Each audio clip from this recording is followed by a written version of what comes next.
exploring the cognitive restraint principle, a Victual Psychologist perspective.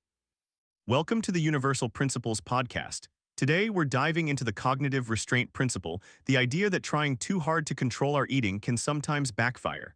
With us today is a Victual psychologist who can tell us more about how this plays out in the world of food and psychology. Welcome. Thanks for having me.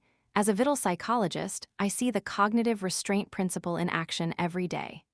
It's essentially the paradox of control. We think that by rigidly restricting ourselves, we're gaining control, but often it leads to the opposite, overeating and a disrupted relationship with food. It's like squeezing a balloon too tight, it'll pop somewhere else. That makes perfect sense. Could you give us a concrete example of how this manifests in people's lives? Absolutely. One common example is individuals on strict diets. They might meticulously track calories and avoid certain food groups. However, this intense restriction can lead to intense cravings. When they finally break their diet, they often binge eat, feeling a loss of control and further reinforcing negative eating patterns. It becomes a cycle. So it's almost like the body rebels against the imposed restrictions. Interesting. Can you provide another example?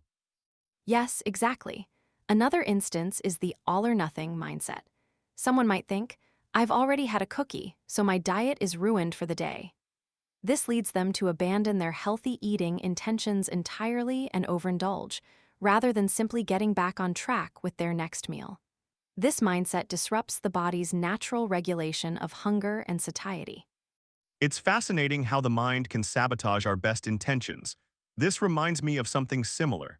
Is there a related principle that we see in a completely different field?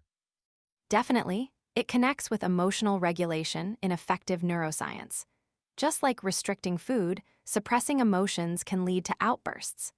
Learning to acknowledge and manage emotions, rather than rigidly controlling them, is key to emotional well-being, mirroring a flexible approach to eating. Wow, that's a great parallel. So, what are some practical tips for our listeners to avoid falling into the trap of cognitive restraint? First, focus on mindful eating.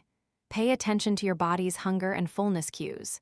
Second, ditch the strict diet rules and embrace moderation.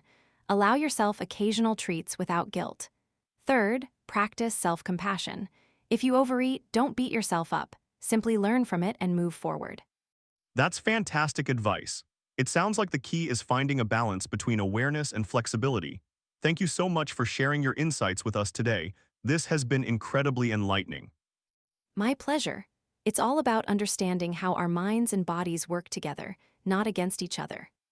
And that's all the time we have for today on Universal Principles. Join us next time as we explore another fascinating concept that shapes our world. Until then, stay curious.